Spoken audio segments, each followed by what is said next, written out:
Bonjour à tous les esprits curieux et bienvenue à nouveau dans ce coin de réflexion.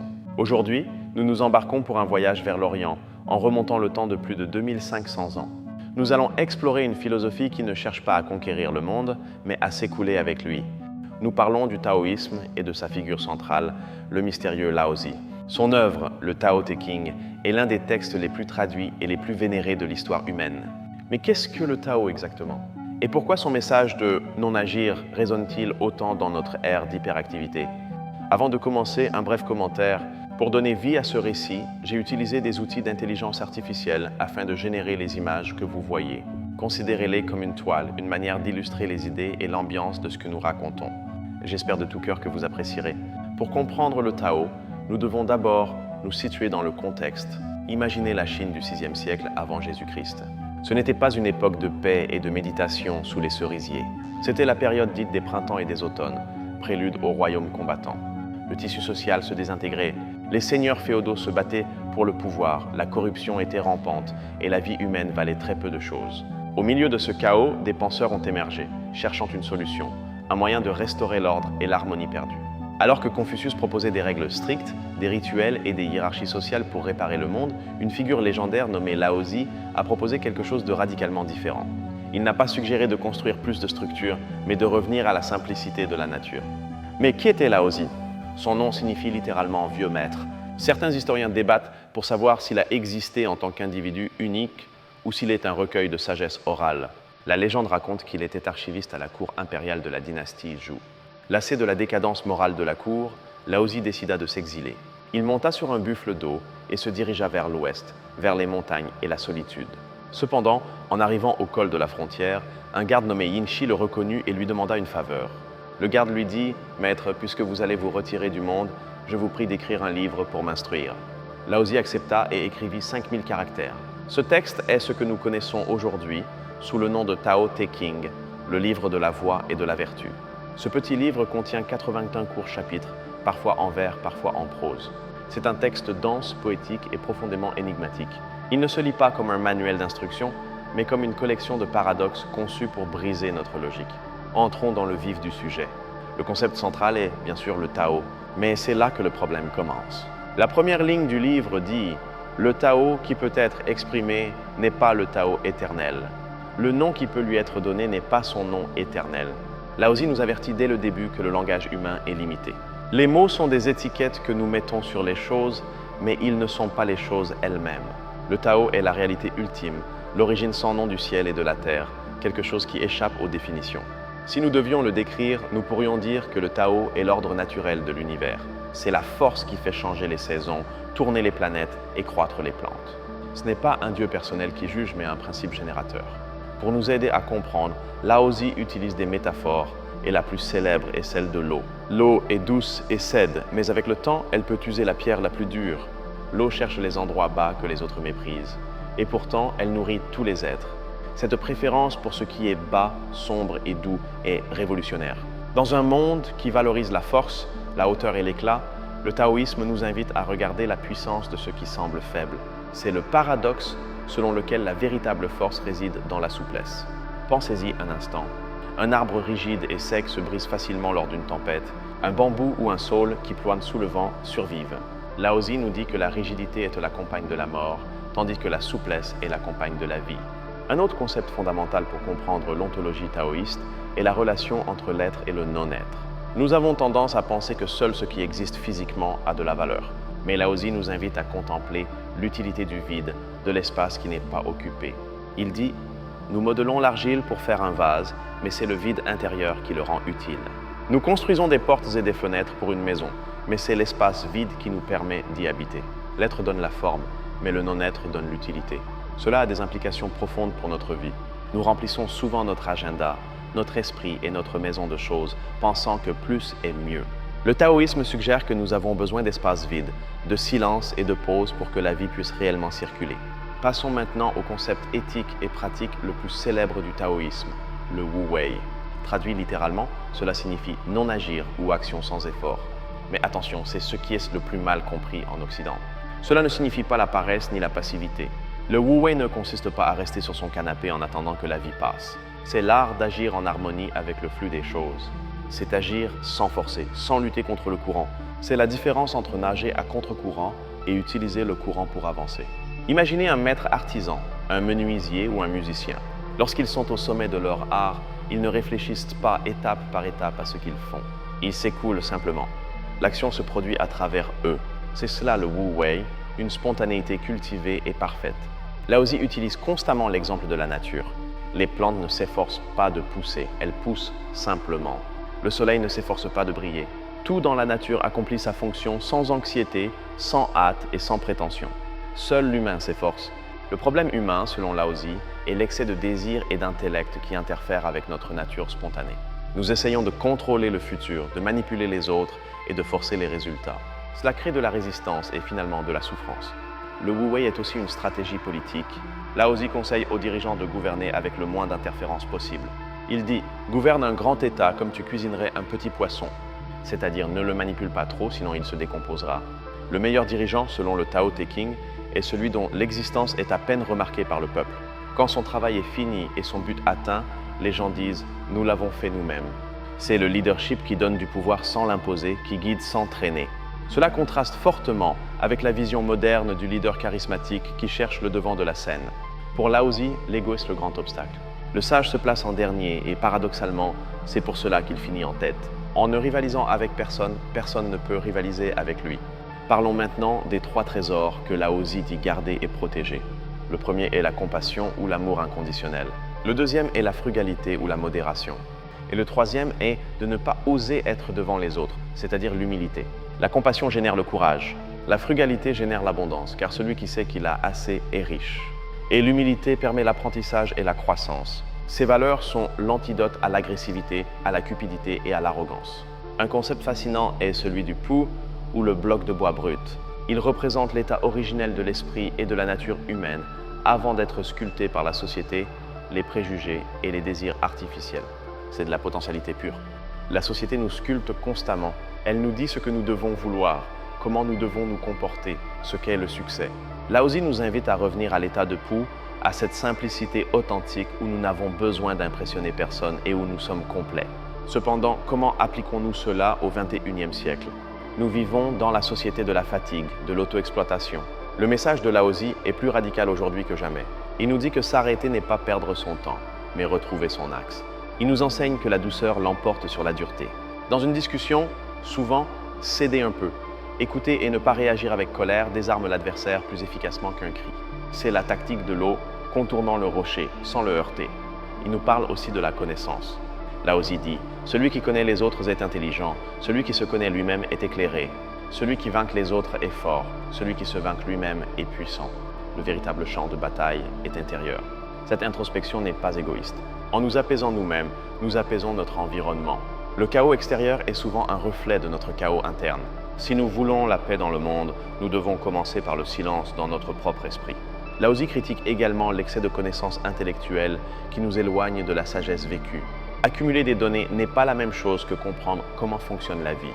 Parfois, savoir moins de choses permet de mieux comprendre les plus importantes.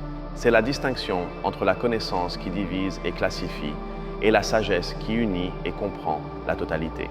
Le taoïsme cherche la synthèse, la vision holistique où les opposés comme le bien et le mal, le beau et le laid se définissent mutuellement. Car réfléchissez-y, l'idée de beauté pourrait-elle exister sans celle de laideur? Le haut pourrait-il exister sans le bas? Laozi nous enseigne que les opposés ne sont pas des ennemis, mais des partenaires nécessaires dans la danse de l'existence. Les accepter, c'est trouver la paix. Parlons de la mort. Pour le taoïsme, la mort n'est pas une fin tragique, mais un retour. C'est revenir à l'origine, se fondre à nouveau dans le Tao. Accepter la mort comme une partie naturelle du cycle élimine la peur qui nous empêche de vivre pleinement. Cette acceptation radicale de ce qui est, telle qu'elle, est la clé de la sérénité taoïste. Cela ne signifie pas que nous ne ressentons pas de douleur ou de tristesse, mais que nous n'ajoutons pas de souffrance supplémentaire en résistant à la réalité du moment présent. Le sage taoïste est souple dans ses opinions. Il ne s'accroche pas au fait d'avoir raison. Il sait que la vérité est polyédrique et changeante. Dans un monde polarisé où tout le monde crie sa vérité absolue, cette flexibilité mentale est un super pouvoir. Laozi nous invite à être comme la vallée. La vallée est basse et creuse, et c'est pour cela que tous les ruisseaux coulent vers elle. En restant réceptifs et humbles, la sagesse et l'énergie des autres coulent vers nous sans effort. Une autre idée puissante, quand le travail est fini, retire-toi. S'accrocher au succès, à la gloire ou à la reconnaissance, c'est planter la graine de sa propre chute. Savoir quand s'arrêter est aussi important que savoir comment commencer. Le taoïsme a énormément influencé le bouddhisme Chan, qui deviendra plus tard le zen au Japon. Cette esthétique du vide, de la simplicité et de la nature que nous voyons dans l'art asiatique puise ses racines profondes dans ses idées de Laozi. Pour en revenir au Wu Wei, comment cela se ressent-il dans la vie quotidienne? C'est ce moment où vous cessez de vous soucier du résultat pour vous immerger dans le processus. C'est quand vous écrivez, courez ou cuisinez et que le temps disparaît. Vous êtes alors vécu par le Tao. Ce n'est pas de la magie, c'est de la psychologie du flux. Laozi fut peut-être le premier psychologue à décrire cet état optimal de fonctionnement humain. Éliminer la friction interne du doute et de la peur pour libérer la capacité naturelle. Mais attention à ne pas confondre taoïsme et passivité face à l'injustice. L'eau peut être calme, mais elle peut aussi abattre des murs. Le non-agir peut être une forme de résistance très puissante, comme Gandhi l'a démontré des siècles plus tard avec la non-violence. La différence est que l'action taoïste ne naît pas de la haine, mais de la nécessité de restaurer l'équilibre. Il ne s'agit pas de détruire l'ennemi, mais de corriger la situation. C'est une distinction subtile mais vitale pour ne pas devenir ce que l'on combat. À mesure que nous avançons dans le texte, nous voyons que Laozi se méfie des lois excessives. Il dit « Plus il y a d'interdictions, plus le peuple est pauvre. Plus il y a de lois et de décrets, plus les voleurs et les bandits apparaissent. » C'est une critique de l'ingénierie sociale. Il croit que la moralité véritable naît spontanément du cœur humain quand il n'est pas opprimé, et non de l'imposition extérieure.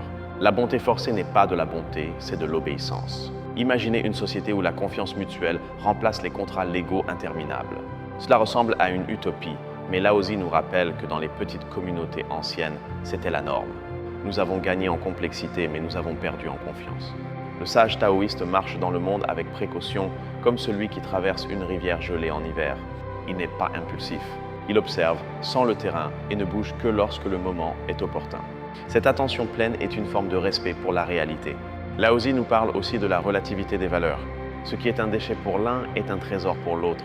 Ce qui est la fin du monde pour la chenille est un papillon pour le maître. Il nous invite à changer de perspective avant de juger une situation comme mauvaise. Le concept de te dans le titre Tao Te Ching est souvent traduit par vertu, mais pas au sens moraliste. C'est plutôt la vertu intrinsèque, le pouvoir intérieur de chaque chose à être ce qu'elle est. Le te d'un arbre est de croître, le te de l'eau est de couler. Cultiver notre te signifie aligner notre vie personnelle avec le grand Tao universel. Quand nous faisons cela, nous gagnons un charisme et une efficacité qui ne demandent aucun effort. Nous devenons magnétiques parce que nous sommes dans notre vérité. Mais atteindre cette simplicité est difficile. Laozi dit « Mes paroles sont faciles à comprendre et faciles à pratiquer, mais personne sous le ciel ne les comprend ni ne les pratique. » Pourquoi ? Parce que notre ego adore la complexité. Nous nous sentons importants quand nous sommes occupés, inquiets et que nous résolvons des problèmes complexes. La simplicité nous effraie car elle nous laisse seuls avec nous-mêmes. Le taoïsme est un miroir qui nous oblige à regarder ce vide. Laozi suggère de réduire nos désirs. Il ne dit pas de les éliminer car nous sommes humains, mais de les réduire. Celui qui sait qu'il a assez aura toujours assez. La cupidité est un puits sans fond qui ne se remplit jamais, peu importe ce qu'on y jette. Dans le monde moderne, le marketing repose sur le fait de nous faire sentir qu'il nous manque quelque chose. Le taoïsme est l'antidote anti-système parfait. Il nous dit que nous sommes déjà complets, que nous n'avons pas besoin du dernier modèle de quoi que ce soit pour être heureux. Vers la fin de son enseignement, Laozi nous rappelle l'importance de commencer petit. Un voyage de 1000 lieues commence par un seul pas. Souvent, nous sommes paralysés par l'ampleur de nos rêves. Le Tao nous dit « Fais seulement le pas qui est devant toi. Ne t'inquiète pas du sommet de la montagne. Inquiète-toi de l'endroit où tu poses le pied en ce moment même. Cette attention au présent est ce qui élimine l'anxiété face à l'avenir. L'avenir se construit tout seul, étape par étape, moment après moment. Il est curieux de voir comment une philosophie vieille de 25 siècles peut paraître si actuelle.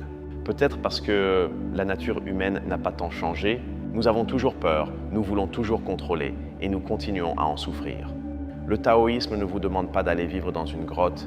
Vous pouvez pratiquer le Tao au bureau, dans les embouteillages, au sein de votre famille. Il s'agit d'une attitude interne de non-résistance, de fluidité et d'acceptation intelligente. Imaginez affronter un problème au travail non pas avec tension, mais avec curiosité. Comme l'eau qui cherche la fissure pour passer. C'est cela appliquer le Tao. C'est transformer le je dois en je vais m'écouler avec ça. À la fin, Laozi disparut par le col de l'Ouest et on n'entendit plus jamais parler de lui. Il n'a pas fondé d'église, il n'a pas demandé d'adorateur. Il nous a laissé une carte et il est parti, fidèle à son propre enseignement de faire l'œuvre et de se retirer. Son héritage est une invitation à lâcher prise, à lâcher le besoin de contrôle, le besoin d'avoir raison, le besoin d'être admiré. Et dans ce lâcher prise, paradoxalement, nous trouvons une liberté immense. Dans un monde qui nous crie que nous devons être quelqu'un, Laozi nous murmure qu'il est bon d'être personne. Que dans l'anonymat et la simplicité, il y a une paix que le pouvoir et la gloire ne pourront jamais acheter. Le Tao est le chemin qui se trace en marchant. Il n'y a pas de formule fixe car la vie est changement constant. La seule constante est le changement, et le Tao est l'habileté de danser avec ce changement sans se marcher sur les pieds.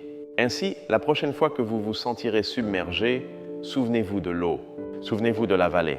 Souvenez-vous que parfois, l'action la plus puissante est de s'arrêter, de respirer et de laisser la boue se déposer jusqu'à ce que l'eau s'éclaircisse. Laozi nous a laissé ce trésor, non pas pour que nous l'adorions, mais pour que nous l'utilisions. Le Tao Te Ching est un outil pour naviguer dans la tempête de la vie avec élégance et sérénité. Un phare de lumière ancienne pour les temps modernes. Nous avons parcouru ensemble les concepts de Tao, de Wu Wei, de simplicité et le paradoxe de la force douce. Mais rappelez-vous, le comprendre intellectuellement n'est que la première étape. Le véritable Tao se vit dans le corps et dans l'action quotidienne. Quelle partie de la philosophie de Laozi résonne le plus en vous? Est-ce l'idée de s'écouler comme l'eau? Ou peut-être la critique de l'ambition démesurée? La sagesse de ce vieux maître a 1000 visages pour 1000 observateurs. Nous vivons des temps incertains et c'est dans l'incertitude que le taoïsme brille le plus. Quand nous ne savons pas ce qui va arriver, c'est là que nous avons le plus besoin de la souplesse du bambou et de la clarté du miroir. Merci de m'avoir accompagné dans ce voyage au cœur de la Chine ancienne et au fond de nous-mêmes. J'espère que ces idées vous serviront de baume dans les jours frénétiques et de boussole dans les moments de doute. Si cette analyse vous a fait réfléchir, n'oubliez pas de vous abonner et de partager vos pensées dans les commentaires. J'aimerais beaucoup savoir comment vous appliquez le Wu Wei dans votre vie. À la prochaine, chercheurs de la voie. Rappelez-vous, le chemin qui peut être nommé n'est pas le chemin éternel. Continuez à explorer, continuez à questionner et surtout, continuez à couler. Et ainsi, nous refermons le livre pour aujourd'hui, mais la réflexion continue. Que le silence entre ces mots soit aussi significatif pour vous que les mots eux-mêmes. On se retrouve dans la prochaine vidéo.